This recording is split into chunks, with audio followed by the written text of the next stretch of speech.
আসসালামু আলাইকুম। Hello friends, আপনাদের সবাইকে স্বাগতম। আশা করি আপনারা সবাই ভালো আছেন, আমিও ভালো আছি। আপনারা যারা আমার চ্যানেলটি সাবস্ক্রাইব করেছেন তাদের সবাইকে অনেক ধন্যবাদ। আর যারা এখনও সাবস্ক্রাইব করেননি তাদের অনুরোধ জানাচ্ছি আমার চ্যানেলটি সাবস্ক্রাইব করার জন্য।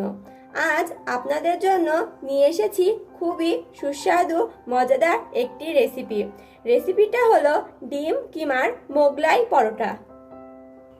এর জন্য আমার যা যা উপকরণ লাগছে: পেঁয়াজ কুচি, বড় সাইজের 5-6টা পেঁয়াজ নিয়েছি, কাঁচামরিচ কুচি 8 থেকে 10টা, 3টা ডিম, 1.5 কাপ আটা, মাংসের কিমা যা আমি আগে থেকেই ভেজে নিয়েছি, চাট মশলা 1 চা চামচ, গরম মশলা গুঁড়ো 1 চা চামচ, লবণ স্বাদ মতো, মরিচের গুঁড়া 1 চা চামচ, সাদা তেল 2 টেবিল চামচ। এবার আমি আটার ভেতর দিয়ে দিচ্ছি সামান্য পরিমাণে লবণ এবং তেল।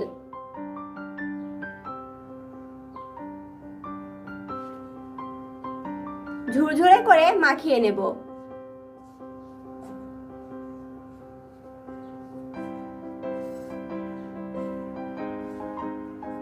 দেখুন আটাটা কি সুন্দর ঝুরঝুরা হয়ে গেছে।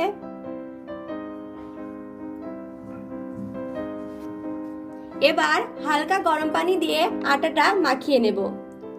সাধারণত আমরা পরোটার আটা যেভাবে মাখাই সেভাবেই মাখিয়ে নেব।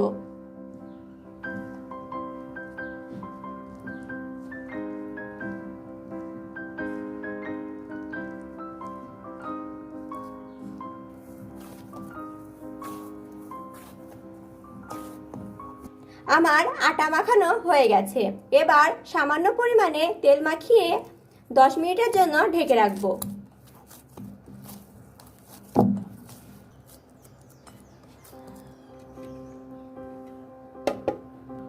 এই ফাঁকে আমি ডিমের পুরটা তৈরি করে নেব। ডিমগুলো ফাটিয়ে নিচ্ছি।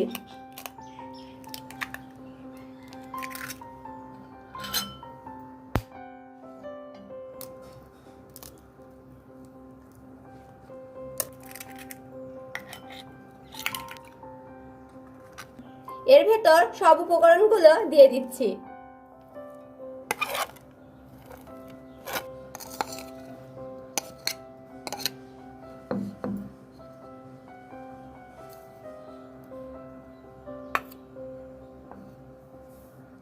এবার ভালোভাবে মাখিয়ে নিচ্ছি।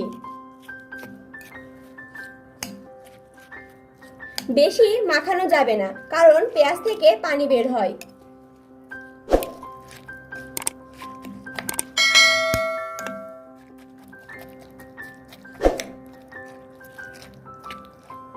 এবার আমি আটাটা 3 ভাগে ভাগ করে নিচ্ছি।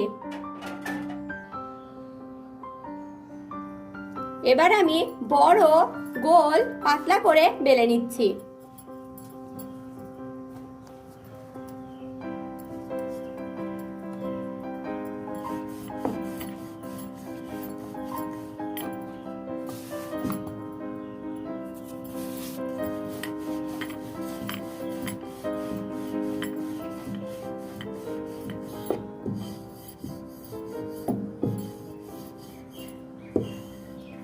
বেলা হয়ে গেছে। এবার আমি ডিমের পুরটা দিয়ে দিচ্ছি।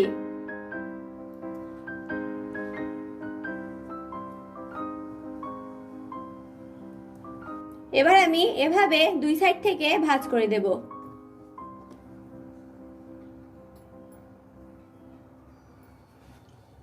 আবারও 2 পাশ থেকে ভাঁজ করে দেব।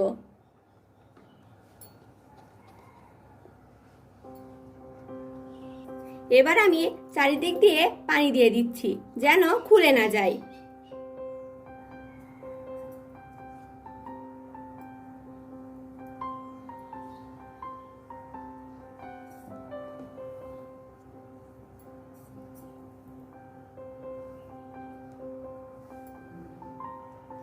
এবার আমি ভেজে নেব।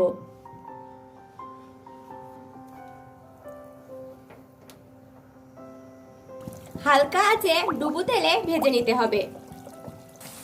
এবার আমি উল্টিয়ে দিচ্ছি।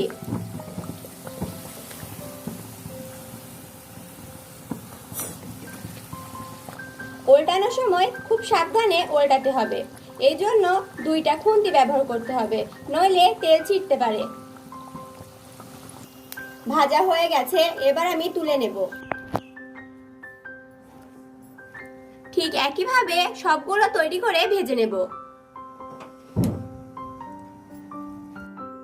তৈরি হয়ে গেছে সুস্বাদু ক্রিস্পি ডিম কিমার মোগলাই পরোটা। আপনারা বাসায় অবশ্যই এটা ট্রাই করবেন। আমার রেসিপিটা যদি আপনাদের ভালো লাগে, please like, comment, share and subscribe my channel. পরবর্তী রেসিপির জন্য আমার চ্যানেলের সাথেই থাকুন। আল্লাহ হাফেজ।